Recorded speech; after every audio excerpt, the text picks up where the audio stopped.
Selamat siang pemirsa, saya Irwan Saragih kembali hadir menemani Anda dalam Sumut hari ini siang. Siang ini kami telah merangkum sejumlah informasi terkini di antaranya. Pelaku perampokan dan penyekapan di Belawan ditangkap petugas. Timbulkan kerumunan, PKL di Kota Medan ditertibkan. Pengukuhan Satops Patnal Lapas Pematang Siantar. Selain cuplikan berita tadi, kami juga akan menghadirkan beragam informasi lainnya. Pemirsa, kita jelang Sumut hari ini siang selengkapnya.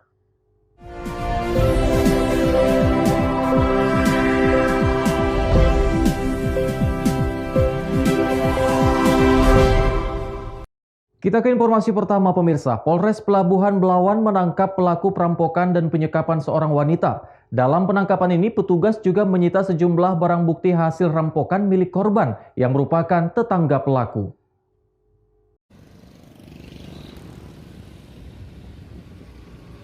Amir Fahri Husaini, warga Hamparan Perak, merupakan pelaku perampokan dan penyekapan berhasil ditangkap petugas kepolisian dari Polsek Hamparan Perak dan Polres Pelabuhan Belawan di kediamannya di Dusun 4 Desa Hamparan Perak, Kabupaten Deli Serdang, Sumatera Utara. Selain tersangka, petugas juga berhasil menyita barang hasil rampokannya yang belum sempat dijual. Dalam aksinya, pelaku mengikuti korban saat berada di luar menuju rumahnya. Setelah mengikutinya dan mengetahui rumah dalam keadaan sepi, pelaku masuk ke dalam rumah dan menyekap korban. Dengan mudah, pelaku menguras barang yang ada di dalam rumah. Kapolres Pelabuhan Belawan AKBP Muhammad R. Dayan mengatakan, korban berhasil diselamatkan tetangganya dan kemudian melaporkan kasus ini ke Polsek Hamparan Perak. Setelah mendapatkan laporan ini, petugas pun menangkap pelaku yang sedang mengendarai sepeda motor di kawasan rumahnya. Ini terjadi di Hamparan Perak. Ya, ini ada barang buktinya ini. Yang barang buktinya helm, handphone 2, yaitu pelakunya itu ya mengikat korban, diikat di dalam rumah korban, ditutup mulutnya, diambil barang-barangnya. Setelah kita lakukan penyelidikan, diketahui pelakunya, maka kita kejar selama 3 hari, tertangkap. Untuk mempertanggungjawabkan perbuatannya, pelaku dikenakan pasal 365 KUH Pidana, tindakan pencurian dengan kekerasan dan terancam hukuman 12 tahun penjara. Wahyu Pratama melaporkan untuk Evarina TV. Sementara itu pemirsa, kurir narkoba asal Sibolga membawa sabu-sabu seberat 208 gram ditangkap polisi di Nia Selatan. Pelaku terancam hukuman mati atau pidana seumur hidup.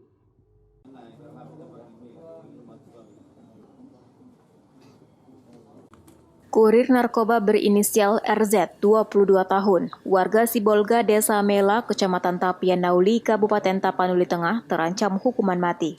Sesuai Pasal 114 Ayat 2 Subpasal 112 Ayat 2 Undang-Undang Republik Indonesia Nomor 35 Tahun 2009 tentang narkotika. RZ yang juga merupakan seorang mahasiswa ditangkap oleh personel Satres Narkoba Polres Nia Selatan hendak mengantar sabu-sabu ke Nia Selatan seberat 208 gram. Jika diperjualbelikan bernilai 334 juta rupiah. Menurut keterangan polisi, RZ nekat mengantar ratusan gram sabu-sabu kepada seseorang yang tidak diketahuinya di Nia Selatan. Sementara barang haram itu didapatkan dan diarahkan oleh seorang laki-laki berinisial BN yang berada di Sibolga melalui telepon seluler. Kapolres Nia Selatan AKBP Arke Furman Ambat menjelaskan bahwa RZ tiba di Pelabuhan Laut Nia Selatan dengan menumpangi salah satu kapal laut dari Sibolga. Kemudian yang kedua, tidak diketahui siapa orangnya karena hanya melalui handphone. Telepon diarahkan nanti menunggu di suatu tempat dan akan dijemput, sehingga belum terjadi penjemputan siapa yang akan menjemputnya. Tersangka sudah kita betul. Dalami, mudah-mudahan kita bisa ungkap bandar yang lebih besar. Saat ini RZ telah ditahan dan mendekam di sel tahanan milik Polres Nia Selatan. Haugo Manozega melaporkan untuk Evarina TV. Pemirsa, sejumlah pejabat dan tenaga kesehatan di Batubara, Sumatera Utara kembali menjalani vaksinasi COVID-19 fase kedua. Dalam kesempatan tersebut, Bupati Zahir menjadi orang pertama yang mendapat suntikan vaksin COVID-19. Vaksinasi COVID-19 fase kedua digelar di Aula Rumah Dinas Bupati Batubara. Dalam kesempatan tersebut, Bupati Batubara Zahir menjadi orang pertama yang mendapat suntikan vaksin COVID-19 dan dilanjutkan unsur forum koordinasi pimpinan daerah, tokoh masyarakat, dan tenaga kesehatan. Selain di Aula Rumah Dinas Bupati, vaksinasi COVID-19 juga digelar serentak di seluruh puskesmas di Batubara. Menurut Bupati Zahir, capaian target vaksinasi COVID-19 untuk fase 1 di Batubara telah mencapai 98% dan merupakan yang tertinggi di Sumatera Utara. Sebelumnya, Dinas Kesehatan Batubara telah menerima 2.200 vial vaksin COVID-19 untuk 2 kali penyuntikan. Apa yang kita lihat di televisi, Bapak Jokowi, Bapak Presiden menyatakan vaksin pertama, vaksin kedua tidak sakit. Ternyata betul. Sama juga seperti diungkapkan oleh Bapak Gubernur Sumatera Utara, vaksin pertama, kedua tidak sakit, tidak ada rasa, tidak ada efek. Ternyata benar. Saya sudah merasakan di Batubara hari ini yang kedua. Tidak ada efek yang terasa dan tidak ada sakitnya. Sehingga saya hari ini sudah mulai kebal. Kalau mau kebal kayak kami, kayak Bupati, kayak kawan-kawan dari Forkopimda, ya, segera divaksin. Vaksin tahap pertama untuk tenaga medis Batubara itu sudah hampir 98%. Ya, dan itu adalah terbanyak di Sumatera Utara, kabupaten kota, ya. Alhamdulillah. Artinya masyarakat tenaga medis ini mendukung untuk memberantas penularan COVID di Kabupaten Batubara melalui vaksinasi, gerakan vaksinasi COVID-19 di Batubara. Taufik melaporkan untuk Evarina TV.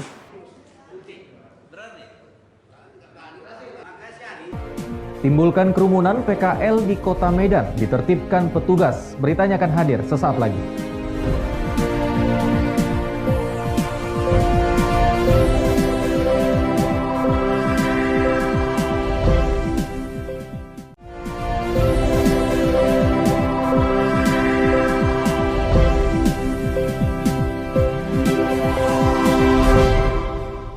Terima kasih Anda masih bersama kami. Pemirsa, petugas Satpol PP Kota Medan menggelar razia dan menertibkan sejumlah pedagang kaki lima yang berjualan di badan jalan.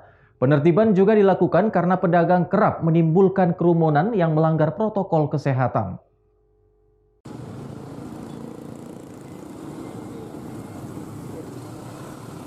Para pedagang yang berjualan di bahu jalan Gatot Subroto Medan kocar kacir saat mengetahui kedatangan petugas Satuan Polisi Pamong Praja Kota Medan. Dengan sigap, para pedagang langsung berhamburan ke arah dalam rumah toko untuk mengamankan barang jualannya. Adapun penertiban yang dilakukan Satpol PP Kota Medan ini karena aktivitas jual beli di pinggir jalan menimbulkan kerumunan dan melanggar protokol kesehatan. Kasatpol PP Kota Medan mengatakan pihaknya telah memberikan imbauan agar pedagang mentaati protokol kesehatan guna memutus rantai penyebaran COVID-19. Nah, jadi ini seperti biasa kita kembali menemukan aktivitas PK5 ya, yang cukup banyak di lokasi ini dan pada akhirnya menimbulkan kerumunan penjual dan kerumunan pembeli atau konsumen. Jadi makanya ini hari ini kita himbau lah, ya, kita himbau.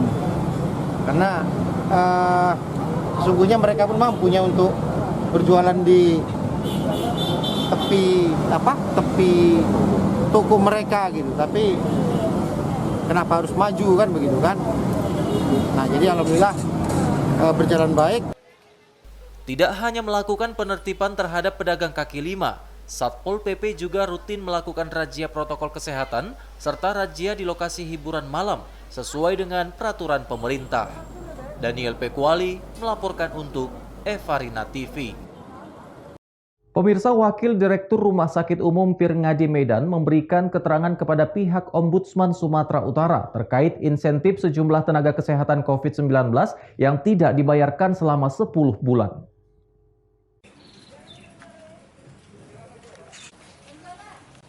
Wakil Direktur Rumah Sakit Umum Pirngadi Medan Muhammad Reza tiba di kantor Ombudsman Sumatera Utara, Jalan Sei Besitang Medan pada Kamis sore.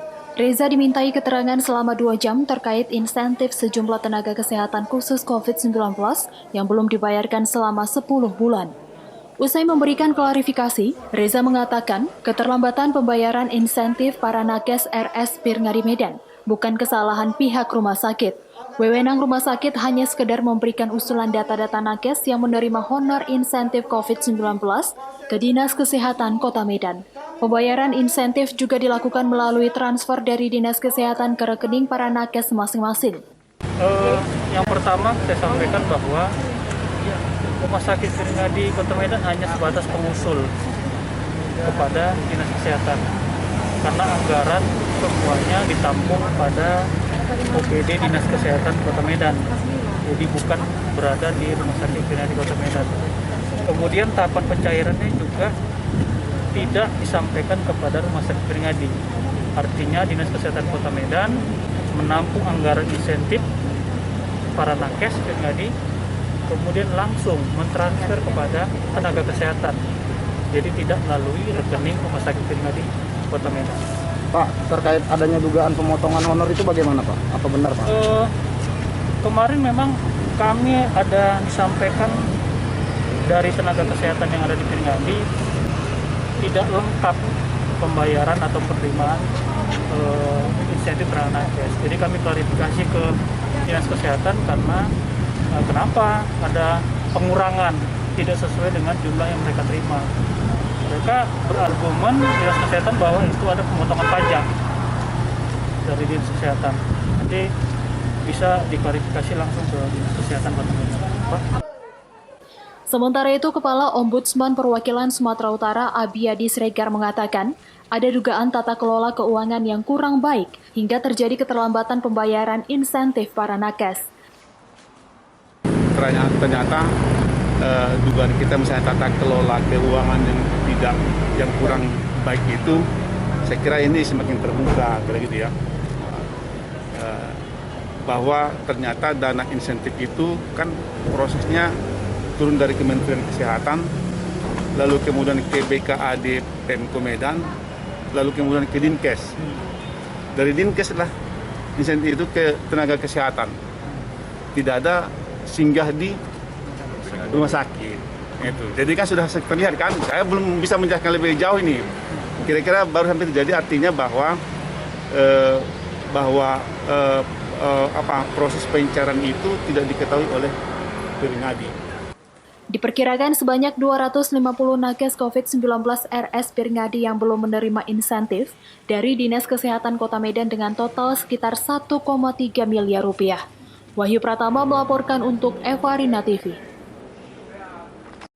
Kita ke informasi lainnya, pemirsa. Memanfaatkan limbah koran bekas menjadi benda yang bernilai, seorang pengrajin di Medan berhasil menyulap koran bekas menjadi miniatur pakaian adat.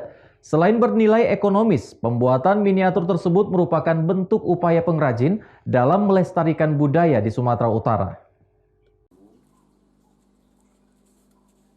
Galeri G-Art yang berada di Jalan Umar, Kota Medan ini dipenuhi aneka kreasi miniatur pakaian adat. Jika kita sering beranggapan bahwa koran-koran yang sudah dibaca tidak berguna lagi, namun akan berbeda jika berada di tangan Faisal Walad. Di sini, Faisal, pemilik Galeri G-Art, memanfaatkan koran bekas sebagai bahan dasar pembuatan miniatur pakaian adat. Biasanya Faisal membuat miniatur pakaian adat yang berasal dari daerah Sumatera Utara, seperti adat Melayu, adat Toba, adat Karo, dan lainnya. Namun tidak menutup kemungkinan jika ada yang memesan dibuatkan miniatur pakaian adat dari daerah lain. Mulanya koran dipotong-potong sesuai dengan ukuran yang dibutuhkan, lalu digulung hingga menjadi gulungan berongga. Kemudian dari gulungan tersebut dibentuk menjadi sebuah rangka boneka. Melalui kreasi ini pula, Faisal kembali menyalurkan hobi melukisnya yang dulu sempat ditinggalkannya. Selain itu, dengan kreasi miniatur pakaian adat ini, juga sekaligus sebagai upaya melestarikan budaya Nusantara, khususnya budaya yang ada di Sumatera Utara. Awal dari terinspirasi dari seorang staf pengajar kerajinan tangan untuk bahan kertas koran bekas. Nah, terinspirasi dari itu kemudian saya coba membuat satu bentuk baru kerajinan dari bahan kertas koran menjadi boneka. Nah, berjalannya waktu, kemudian saya juga mencoba mengkolaborasikan antara bentuk dan warna dari satu jenis. Nah, kita jadikan satu jenis produk yang lebih spesifik ya, seperti itu. Nah, disitulah lahirlah boneka adat dengan berbahan kertas koran. Dalam waktu 2 minggu, Faisal sendiri dapat menyelesaikan sebanyak 100 pasang miniatur pakaian adat.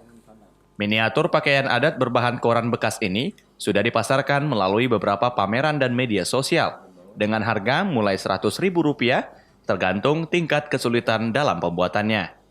Daniel Pekuali melaporkan untuk Evarina TV.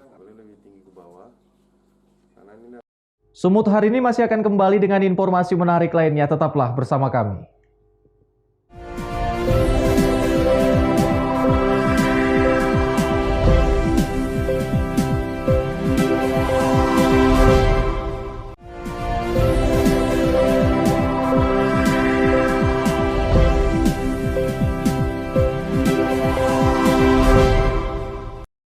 Terima kasih Anda masih bersama kami. Pemirsa, Kalapas Narkotika kelas 2A Pematang Siantar mengukuhkan 5 orang petugas Satuan Operasional Kepatuhan Interval pada lembaga permasyarakatan. Petugas yang dikukuhkan memiliki tugas pokok melaksanakan pencegahan dan penindakan gangguan keamanan dan ketertiban serta perbaikan seluruh aspek.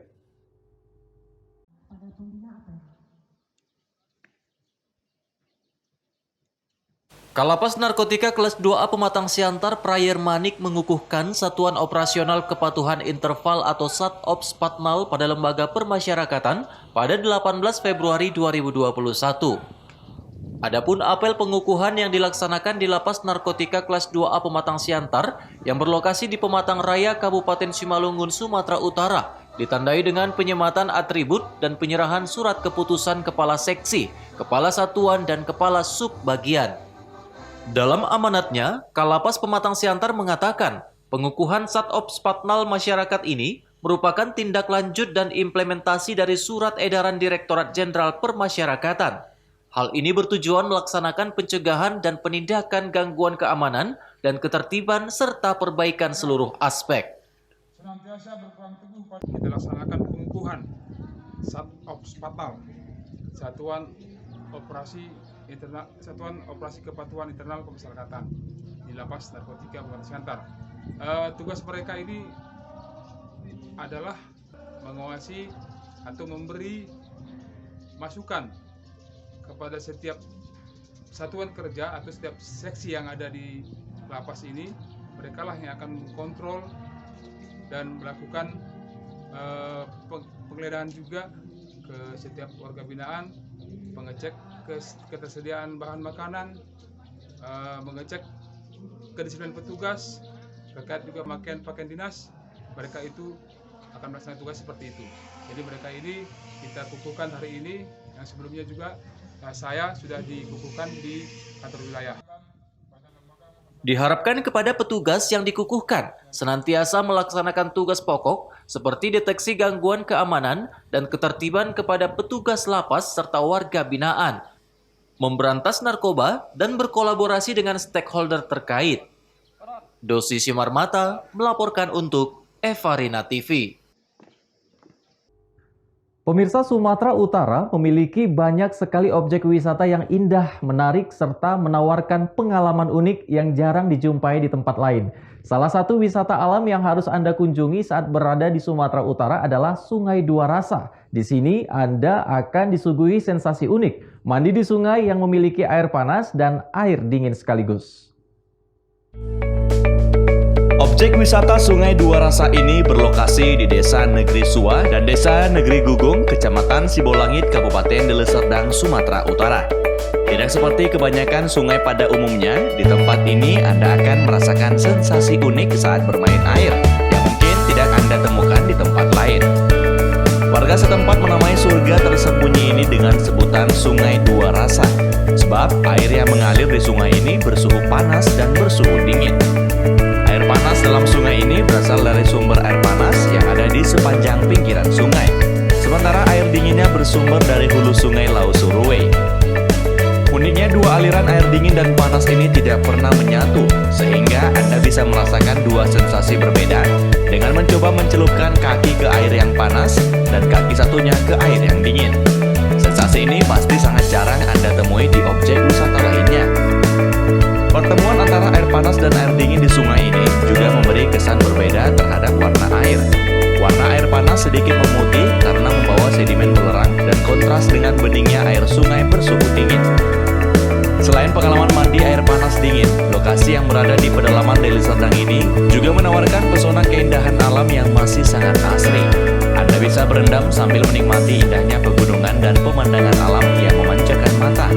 Tak hanya itu, bagi Anda yang hobi berburu foto, tempat ini juga menawarkan spot foto yang tak kalah menarik.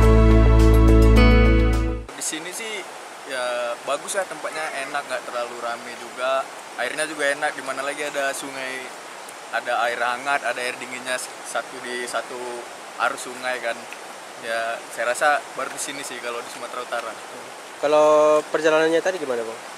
Kalau perjalanan ya kalau dari Kota Medan lumayan memakan waktu sih, berhubung kan ini agak masuk ke dalam perkampungan warga gitu kan. Terus belum terlalu, pengelolaannya belum maksimal lah kalau saya bilang. Nah itu sih.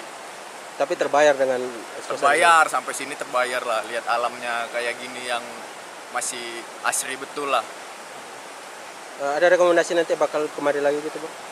Iya, kemungkinan nanti bakal bawa keluarga sih, bawa keluarga, bawa teman-teman juga kan. Ini kan saya ngecek lokasi juga sih sebenarnya untuk bawa keluarga, worth it nggak kesini bawa keluarga, karena ternyata kalau saya rasa sih masih worth it. Dengan sungai yang dangkal serta arusnya yang tak terlalu deras, tempat wisata satu ini cocok untuk dikunjungi oleh keluarga dan teman-teman, mulai dari anak-anak hingga dewasa. Apalagi biaya masuk ke tempat ini masih gratis. Hanya saja perjalanan menuju lokasi lumayan berat. Tak heran jika tempat ini masih sepi. Daniel Bakuwali melaporkan untuk Eva Arena TV.